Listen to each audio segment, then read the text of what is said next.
what I've often found when I'm measuring these things and looking at the distance between the handles is that that's often measured in a true metrological unit, the royal cubit. And so a subset of the royal cubit being the royal finger, but that distance between the farthest point of that block is the handles, because they don't shave down around the handles. Every other part of it is shaved down, but the block itself, the original cylinder block itself, is as wide as the handles are on this object. And typically I'm finding that the measurement of the handle distance, either in diameter or in circumference, is equal to some royal finger measurement. So in a lot of cases, and which makes sense, because that would mean that the block itself, they're like, hey, go quarry and then shape a block of stone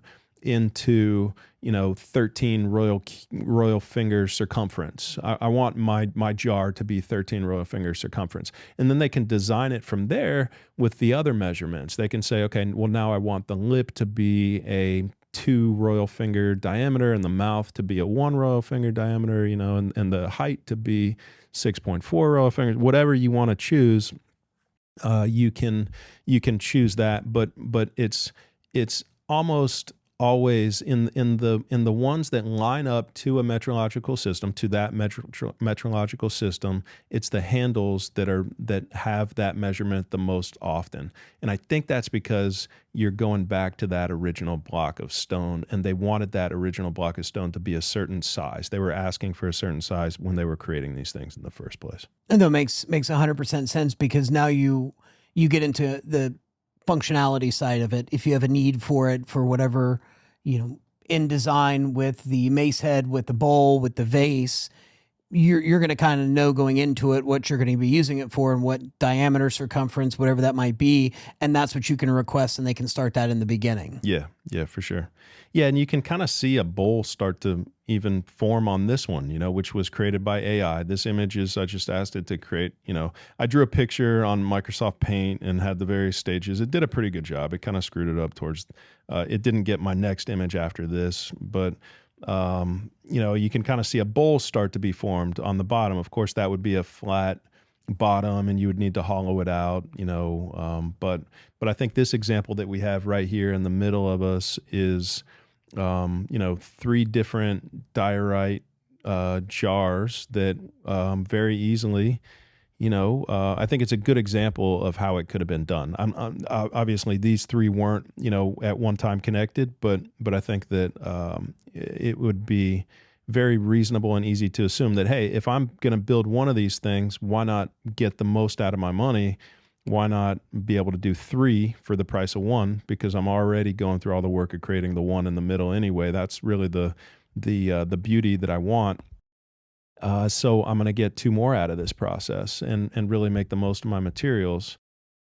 So that's kind of it. I mean, I think it's like, I feel like we're, the kind of the how they were made. I feel like this could be a really big piece of that. When you think about, like, okay, well, now we can explain all 3 of these very common designs. And if you go through and you kind of look at all of the designs that we have, they all can fit into this model. They all really fit into this top, middle, bottom model. You can put basically every shape that we have into one of those areas, 1, 2, or 3. And so it feels like it feels like this is a breakthrough. Like I feel like this is probably how it was done, honestly. And maybe there were times when they're just doing 2, maybe there was times, but I feel like that this could really help explain the manufacturing process in a way that we haven't really thought about before. We've always thought about these being manufactured as individual artifacts, but I think if we start to think of them as being manufactured together, or in 3 distinct artifacts coming from one cylinder block or one rectangular block, then it makes a lot more sense. And again, you can fit all of those common shapes into either the top, the middle, or the bottom, and it explains where the mace heads are coming from, and it explains why the bottoms are all rounded on them, because the tools themselves aren't perfectly flat. It's not like you're putting a razor blade in there. It's a rock, and the as you put that point of the rock in, the top of the rock is going to start to cut the bottom side of the edge of the outside of the vessel itself, and so that's going to make it that kind of rounded off shape. It's almost like this. Right. And that's what makes it spin. When we try to spin all of these, the ones that have great wear and great age to them, they all spin, and then when you look at, I've got a couple that are like, they don't spin and they look very modern and there's no damage to them. And it's like, that was a different manufacturing process. So seems like there's something here. And I just wanted to kind of, talk to you and just get it out there for people in a quick, succinct way, so that people can digest it and think about it and reply in the comments, and maybe even potentially take it forward or test it, and because this is theoretical physics, not experimental physics, right? It's not physics at all, but you know what I mean. It's theoretical. You could easily take this to the experimental side with wood. Yes. Just from a conceptual standpoint. Yes. We see it when they make table legs, but you could easily go through this and create it. And what I like about this theory and why I think it's more plausible than some of the others that we've heard, it's simple. Yeah. It's not complicated. It's not aliens or, nuclear material or anything like that. It's simple. Yeah. And that's not to say that society or civilization that created these is simple, but when you're mass producing these, simplicity is always going to be the driver.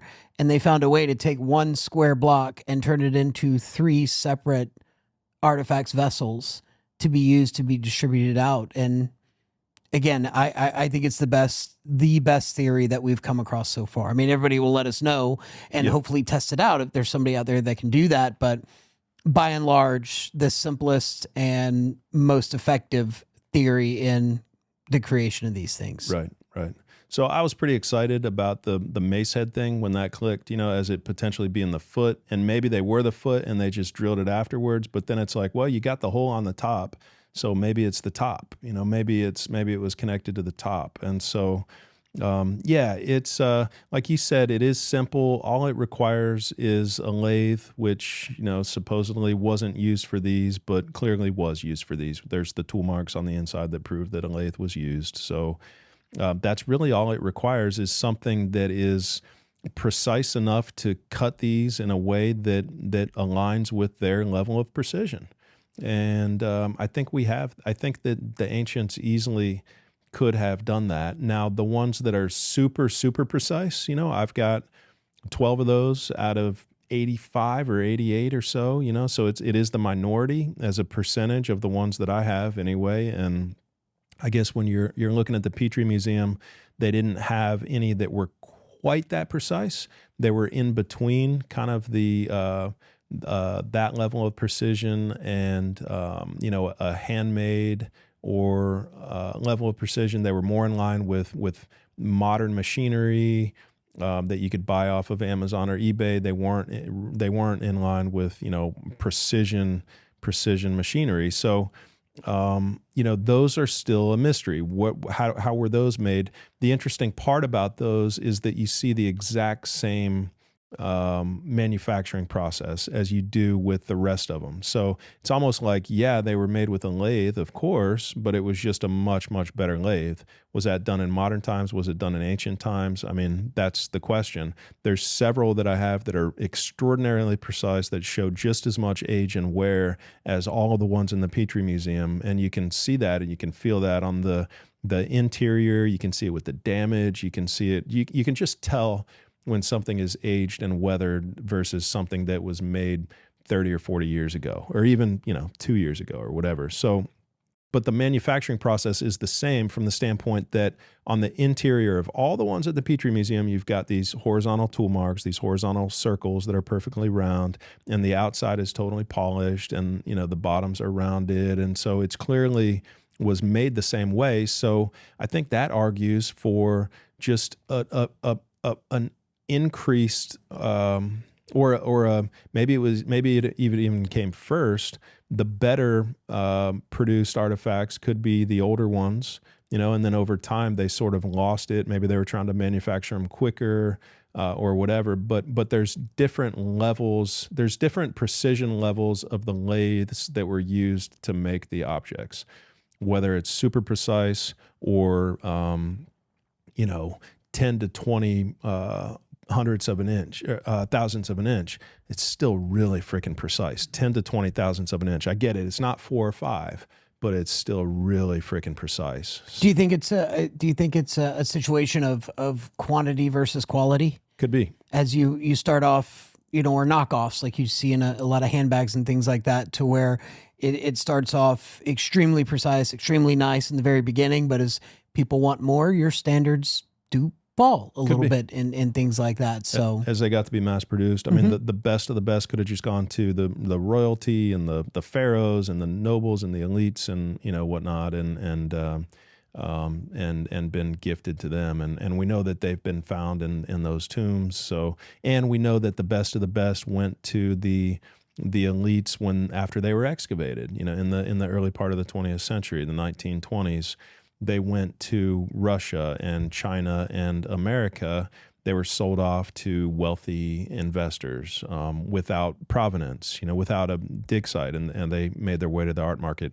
They were sold by the archaeologists, by the people that were practicing partage. So, yeah, that's it, I think. Let's let the audience decide. I want to hear it in the comments. What do you think about this 3-tiered approach to these things?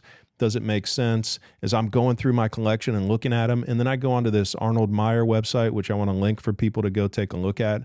You can literally place every single design that exists of these hard stone vessels into a top, bottom, or middle and be like, oh yeah, that makes sense.